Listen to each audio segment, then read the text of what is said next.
우리가 신년 첫 주 출애굽기 15장 말씀을 하나님의 말씀으로 듣습니다. 그리고 이제 오후 예배 때는 앞으로 이제 계속 2월 달까지 사도행전 1차, 2차, 3차, 그다음에 로마로 가는 것을 4차라고 할 때 4차까지, 그리고 요한계시로 소아시아 7개 교회에 관해서 2주, 그래서 모두 수주간에 걸쳐서 피택자들이 공부하고 그것을 발표하면 그런 시간을 갖고자 합니다.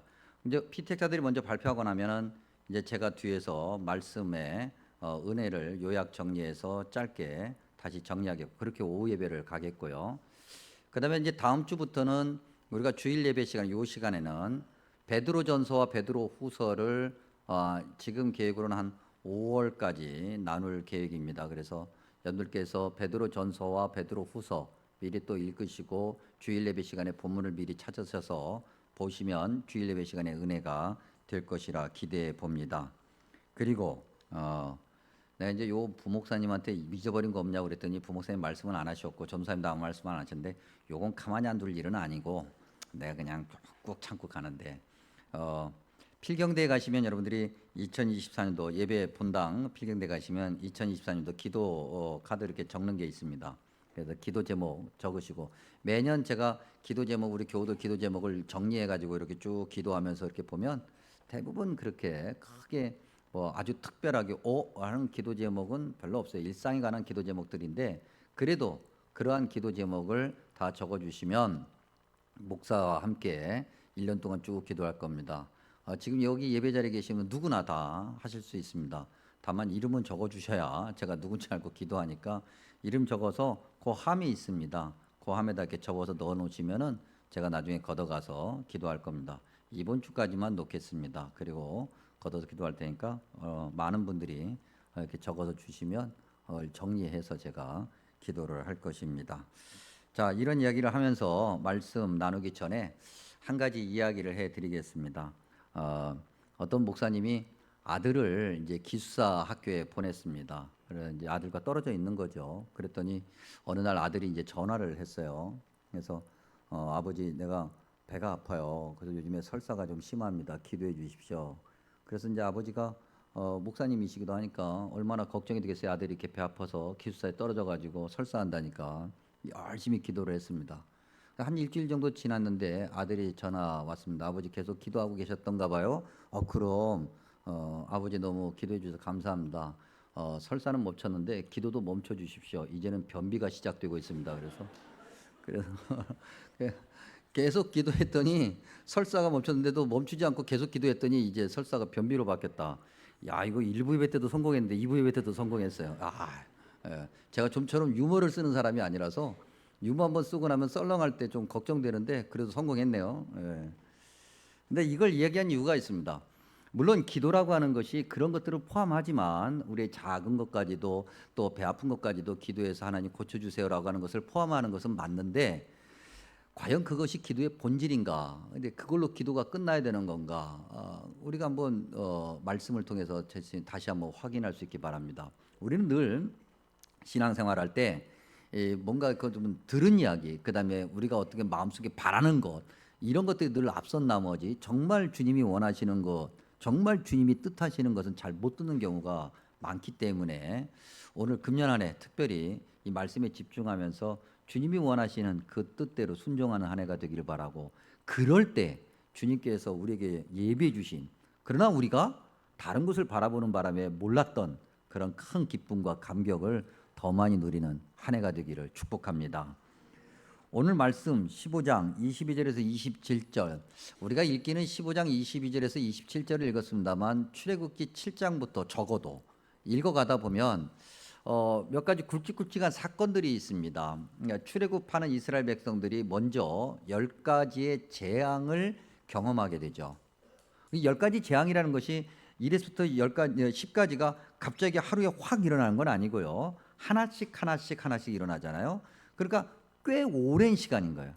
꽤 오랜 시간 동안 이 10가지 재앙이 이제 잊어버릴 만하면 두 번째가 나오고, 잊어버릴 만하면 세 번째가 나오고 그랬던 거죠.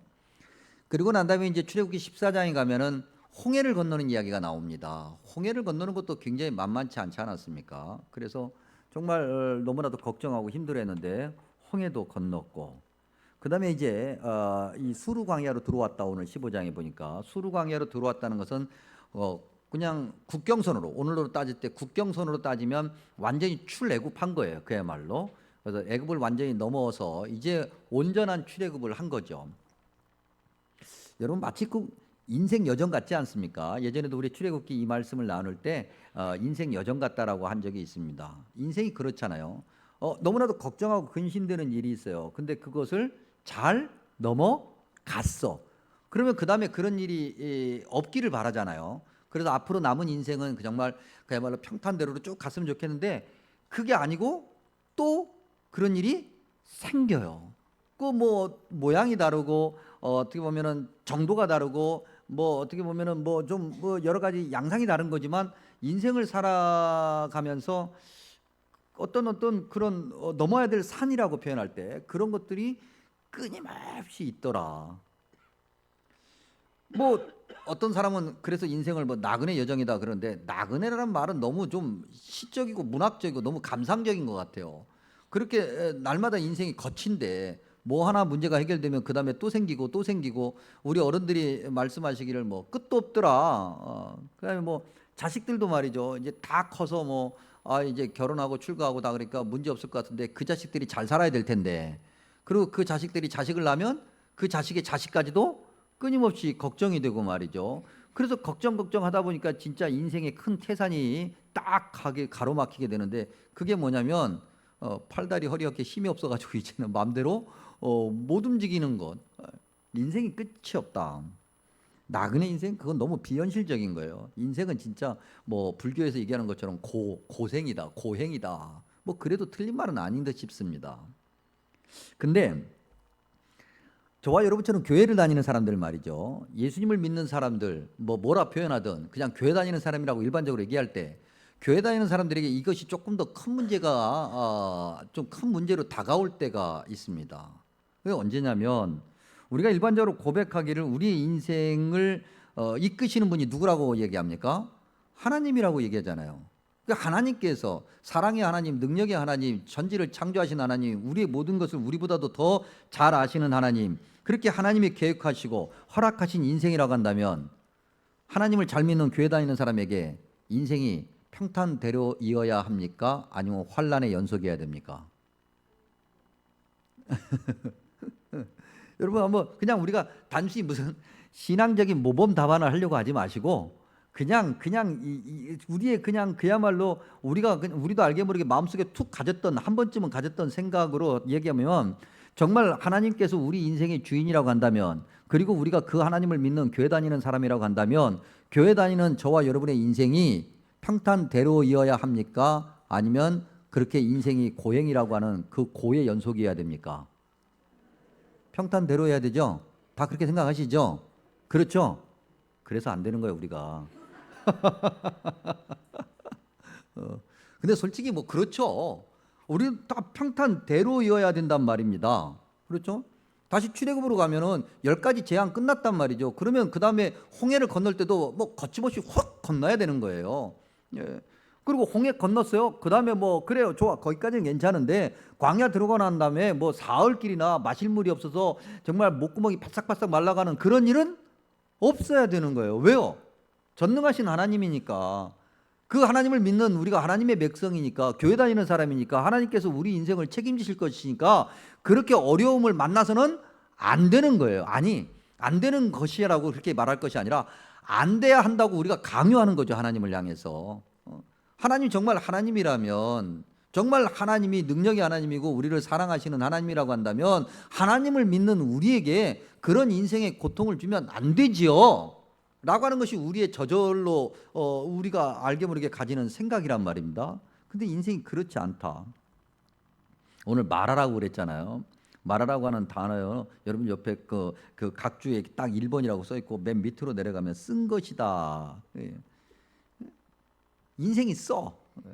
인생도 쓰고 믿음 생활도 쓰고 말아 다 말아야 그냥 말아. 요즘에 마라탕도 유행인데 그 마라탕에 그 마라도 싫어. 다 싫어. 그래서 어떤 마라라도 하나 없애야 될 텐데 뭐 인생을 우리가 없앨 수는 없는 거니까 그러면 믿음의 마라라도 없애자. 그러면 어떻게 해야 돼? 믿음 생활을 안 하면 되지 뭐. 그렇죠? 그래요, 안 그래요? 그래서 간혹 가다가 그것 때문에 교회 안 다니겠다고 하는 분들이 있잖아요. 그리고 우리 마음속에 한 번쯤은 야, 이거 내가 예수 믿어도 이거 뭐 나아지는 것도 없고 인생이 피는 것도 없고 오히려 인생이 복잡하기만 하고 말하는 계속해서 오고 뭐 이래 교회 다녀도 이거 뭐 별로 나아지는 것도 없는데 살펴보면 교회 안 다니는 사람이 교회 다니는 사람보다 훨씬 인생 평탄대로로 잘 살고 있고 그러니 뭐 교회 다닐 필요가 있을까? 이런 생각이 한 번쯤은 한 번쯤은 그리고 실제로 그렇게 얘기해서 교회를 안 다니는 사람들을 보신 적이 있죠. 어쩌면 당연한 거예요. 사실 이런 생각이 들어가는 것이 당연한 거죠. 이런 생각이 들어가는 그 당연한 우리의 그 마음을 24절은 뭐라고 표현하냐면 원망이다. 그렇게 표현해. 원망. 근데 또 따지면 그렇게 큰 원망도 아니에요. 24절에 우리가 무엇을 마실까? 좀 물 좀 마시자는데 마실 것이 없어서 물이 없다고 주님 마실 물이 없어요. 이래서 쓰겠어요. 아니 이 정도도 못해요? 뭐 이게 원망이에요? 이건 뭐 한숨 정도라고 말할 수 있지 않을까요? 우리 오늘 성가대 오늘 아유 드디어 20명 넘었습니다. 아유 오늘 그 또 여전도에 그 식당 봉사까지 합하면 조금 더 많을 텐데 감사합니다. 제가 우리 성가대원한테 또 뭐라고 그랬냐면 금년 30명 이상 한 달 이상 쭉 참여하면 그때 큰 선물 해드리겠습니다. 약속을 했는데 금년 30명 이상 제출 믿습니다. 진짜 아멘하는 사람이 아무도 없어요. 우리 성가대에 한번 물어봐요. 우리가 그럴 수 있잖아요. 한 번쯤 살다 보면 인생에서 우리가 교회를 다니고 열심히 기도 생활하고 그래도 삶에 어려운 문제 닥치면 하나님 어떻게 이런 일을 나한테 줄 수 있어요? 너무 힘들어요. 라고 그렇게 한 번쯤 툭 내뱉을 수 있어요, 없어요? 있잖아요. 그럴 수 있어요. 그럴 수 있어요. 뭐 그걸 뭐 원망이라고 하나님을 향해서 원망이라고까지 말하는 건 좀 심하지 않을까요?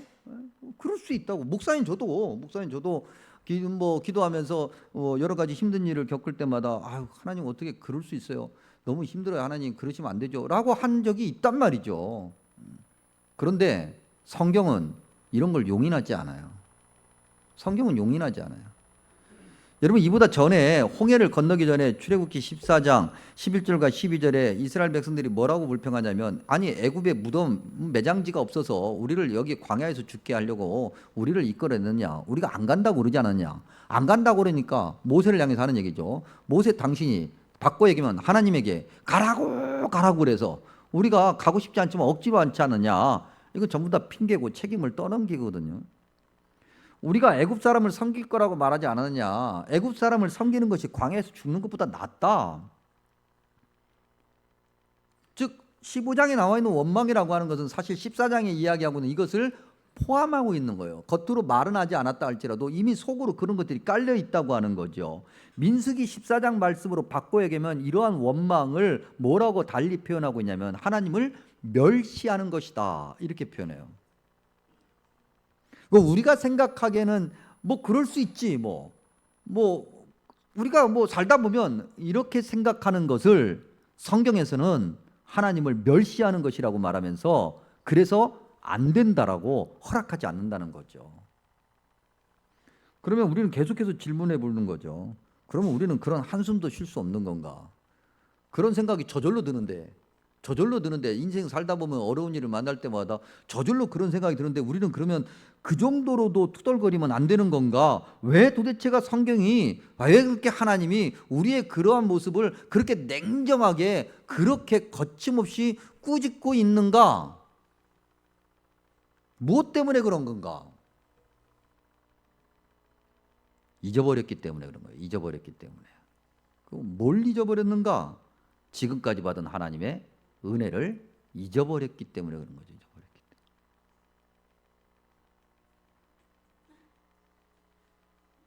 때문에. 빨리 자리 찾아서 앉아. 덩치나 작아야지. 덩치가 커가지고 이렇게 움직이니까 내가 헷갈리잖아.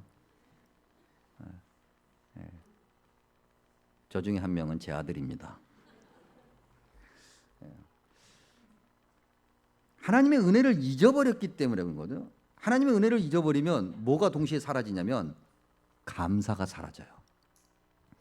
여러분, 하나님의 은혜는 저와 여러분의 인생 가운데 항상 있습니까? 아니면 있다가 없습니까? 항상 있어요? 항상 있어요? 항상 있어요. 여러분, 출애굽한 이스라엘 백성들을 보니까 10가지 재앙 자기들이 언제 원했어요? 아니거든요. 하나님께서 주신 선물이에요. 그 재앙을 피할 수 있도록 하나님이 주신 선물이라고. 얼마든지. 홍해를 건너는 것 자기들의 힘으로 홍해 건넜어요? 하나님의 은혜와 능력으로 건넜어요. 하나님의 은혜는 항상 있는 거예요. 문제는 우리가 하나님의 은혜에 집중하지 못하기 때문에 그런 거거든요. 그러니 하나님의 은혜가 있다가 없고 없다가 있고 그렇게 느껴지는 것뿐이지 하나님의 은혜는 항상 있는 거예요. 그런데 우리가 자꾸 움직이거든요. 우리가 자꾸 다른 것을 보거든요. 그러니까 하나님의 은혜가 없는 것처럼 보여요. 그러니 하나님의 은혜가 없다고 하는 순간 감사도 사라지는 거죠. 사람은요, 얼마나 참 이기적인지 받았을 때는 그렇게 감사하지 않아요. 그러면 없으면 없다고 엄청 불평해요. 예를 들어서 우리가 받았을 때 10점 만점에 아유 받아서 감사합니다라고 5나 6으로 감사했다고 쳐요. 절대 8, 9, 10으로도 감사하지 않아. 근데 5나 6으로 감사했다고 치면 우리가 없어서 불평할 때는 10을 넘어가 버리지. 10을 넘어가서 불평해요. 그게 사람이는 나약하고 한심하고 금세 잊어버리고 하나님의 은혜를 무시해 버린다는 거죠. 하나님의 은혜가 지금도 과거에도 있고 지금도 있고 앞으로도 있을 건데 그 하나님의 은혜를 바라보지 않고 눈앞에 펼쳐져 있는 요 어려움 때문에 요것 때문에 여기에 집중한 나머지 감사도 있고 은혜도 잊어버리고 감사도 있고 그러니까 안 되는 거예요. 오늘 말씀해 보니까 27절 엘림에 이르렀다. 조금만 더 가면 되는 거잖아요. 물론 마라에서 엘림까지 거리가 얼마인지는 잘 모르겠어요. 그런데 성경을 읽어보니 아마 엘림까지는 거리가 얼마 안 될 거예요. 아마도 뭐 한 능선 넘어가면 쪽이 넘어가면 뭐 엘림이었을 거예요. 근데 그거 넘어가기 전에 마라에서 주저앉아 버리는 거지. 뭐 또 한 번 물론 뭐 이스라엘 백성들이 우리야 뭐 27절을 봤으니까 알지만 이스라엘 백성들 입장에서 야, 요 능선만 넘으면 틀림없이 엘림이 있어. 모르는 거죠. 모르는 거예요. 거기에 엘림이 있는지 없는지 몰라요. 우리도 인생 살면서 이것만 지나면 하나님께서 이렇게 인도하실 거야. 우리 모르잖아요. 지나고 난 다음에 아, 그때 하나님께서 이렇게 해서 이렇게 해서 이렇게 하셨구나라고 하는 고백은 어쩌다 우리가 해요. 그런데 정말 우리가 살면서 매번 어려움을 만날 때마다 그 다음에 뭐가 있다라고 하는 하나님의 약속, 은혜 이걸 항상 바라보는 건 아니에요. 근데 주님은 너무 그러한 우리의 모습을 안타까워하시는 거죠. 조금만 더 가면 물샘 12, 종려나무 70그루 너무나도 큰 하나님의 오아시스 그야말로 오아시스가 기다리고 있는데 그걸 견디지 못하고 거기서 주저앉아서 이러쿵저러쿵 이야기하면서 하나님을 원망하고 하나님을 멸시한다. 물론 뭐 애써서 변명하면 불안 때문이죠. 불안. 근데 그 불안도 하나님의 은혜를 잊었기 때문이고 감사를 잊었기 때문이고 그러니까 확신과 담대함은 사라지고 그래서 남는 건 불안밖에 없고 그 불안이 누군가에게 어떻게 보면 책임을 지어야 되는데 뭐 눈에 보이는 하나님이 눈에 보이지 않은 게 하나님께만 계속 이야기하는 거죠. 그리고 오늘 성경에 보면 눈에 보이지 않는 하나님 대신 모세에게 가서 원망하고 말이죠. 그러면 이제 어떻게 해야 될까? 어떻게 해야 이 불안도 떨쳐버리고 원망도 떨쳐버리고 은혜와 감사를 유지하면서 어떻게 믿음 생활을 잘 할까? 25절에 보니까 여호와께서 그들을 위하여 법도와 율례를 정하셨다. 한마디로 얘기하면 성경 말씀을 주신 거예요. 근데 이 성경 말씀을 처음 주셨냐? 그건 아니에요. 이미 그전에도 주셨는데 자꾸 잊어버리니까 마치 설명하면 이런 거죠. 아이고 또 잊어버려서 아이고 이리 와봐. 여기 앉아봐. 그리고 다시 주님께서 말씀하시는 거예요. 그 성경 말이죠. 그 성경을 다시 붙들어야죠. 우리가 감사를 잊어버렸어요. 은혜를 잊어버렸어요. 원망이 생기고 불평이 생겨요. 그러면 다시 성경을 봐야 되는 거예요. 근데 여러분 성경을 본다는 것이 우리가 눈으로 읽는 것이 성경을 보는 게 아니에요. 눈으로 읽는 것에서 시작해서 그 성경에 비친 우리 자신을 보는 거죠. 우리 자신을 들여다보는 거예요. 그렇게 하나님께 나아가고 또 하나님께 나아가고 그러는 거죠, 여러분. 예전에도 한번 말씀드린 적이 있는데 제가 유학 생활하면서 굉장히 힘들어가지고 그런 얘기를 했어요. 10년만 좀 훌쩍 뛰었으면 좋겠다. 그 10년 지나고 나면은 뭐 뭔가가 좀 결정이 나 있을 거 아니에요. 뭐 어떻게 됐든가 뭐가 됐을 테니까 그때 생각은. 그래서 10년 지나면 지금보다는 좀 나아졌겠지. 근데 그렇게 간절히 너무 힘들어서 한 10년만 좀 지났으면 좋겠다라고 했던 그때와 지금 10년이 2번 지났어요. 근데 똑같더라고. 그때 생각했던 그런 것은 지금 없을지 모르겠지만 또 다른 것이 생기는 거거든요. 계속해서 생겨요. 그러면 계속해서 반복되는 그런 인생의 어떤 굴곡 속에서 어떻게 해야 우리가 믿음 잃지 않고 잘 버티느냐? 그건 성경밖에 없는 거예요. 그리고 성경을 붙들고 기도하는 거죠. 성경이라는 거울 앞에 우리가 서는 거예요. 성경이라는 거울 앞에 섰을 때, 참 괜찮네, 만족스럽네. 그렇게 자신할 수 있는 사람은 아무도 없는 거예요. 하나님 말씀 앞에서 누가 우리가 자신을 해요? 성경에 비추어서 보니까 여전히 나는 죄인이고 여전히 은혜를 잊어버리고 여전히 감사도 잊어버리고 여전히 불평과 불만으로 가득 차는 삶을 사는구나. 25절에 그들을 시험하셨다 그랬어요. 그 훈련을 얘기하는 거거든요.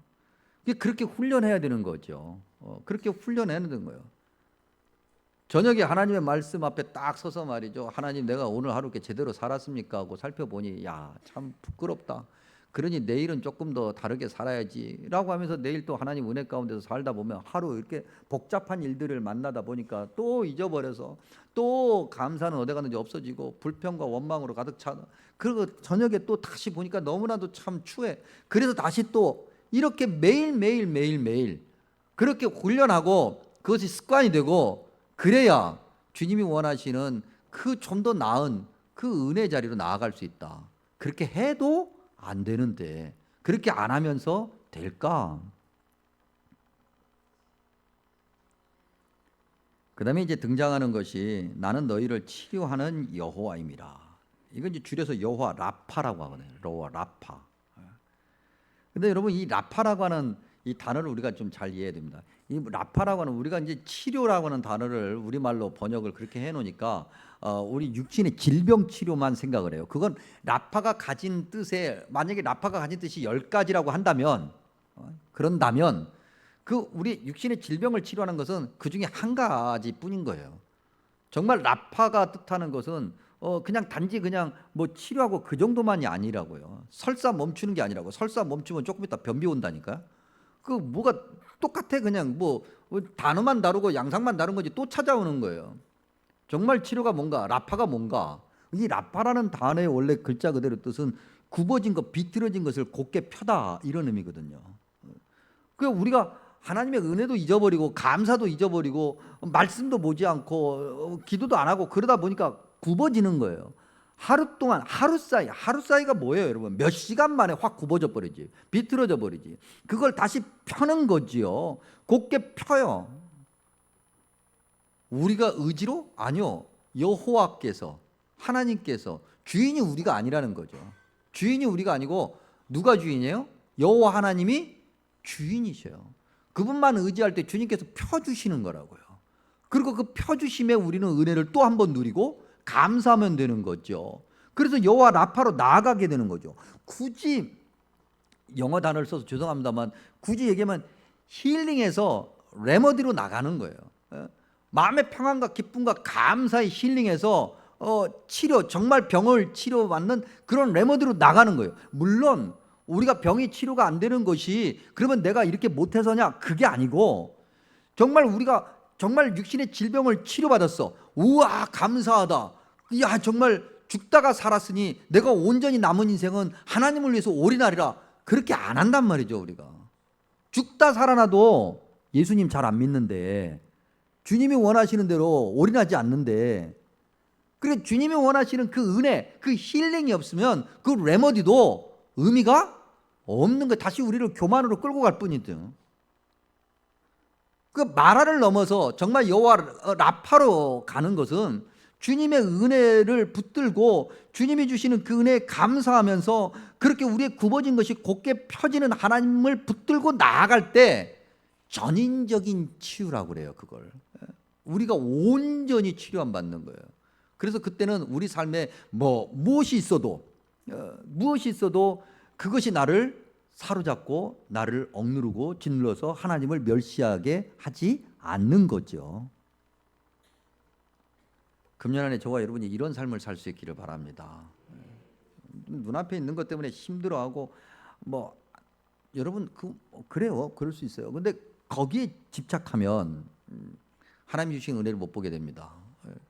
주님이 주신 은혜, 은혜 받은 은혜에 감사하고 주님께 좀 더 나아가고, 그래서 여호와 라파에 이르는, 마라를 넘어서서 여호와 라파에 이르는, 다시 마라로 돌아가는 어리석은 자가 아니라 정말 여호와 라파로 나아가는 그런 삶이 되어야 되지 않겠습니까?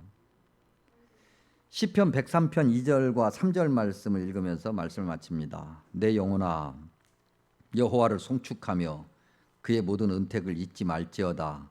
그가 내 모든 죄악을 사하시며 내 모든 병을 고치시리라. 아멘. 기도합니다. 자비롭고 은혜로우신 주님 참으로 감사합니다. 주님 말씀 앞에 무릎을 꿇고 아멘으로 순종하면서 주님이 원하시는 대로 살고자 믿음의 고백을 합니다. 금년 안에 주님과 조금 더 가까이 그렇게 주님께 나아가는 그런 한 해가 되게 하여 주옵소서. 주님과 좀 더 동행하게 해 주옵소서. 우리 인생의 여러 가지 쓴맛을 넘어서서 우리를 온전히 치료하시고 고쳐주시고 은혜 가운데 거하게 하시는 여호와 라파로 나아가는 그런 삶이 되게 해 주옵소서. 예배 자리가 가득하게 하시고 예배 자리에서 주님을 예배하는 모든 이가 빛나고 복되게 하여 주시옵소서. 예수님의 이름으로 간절히 기도하옵나이다. 아멘.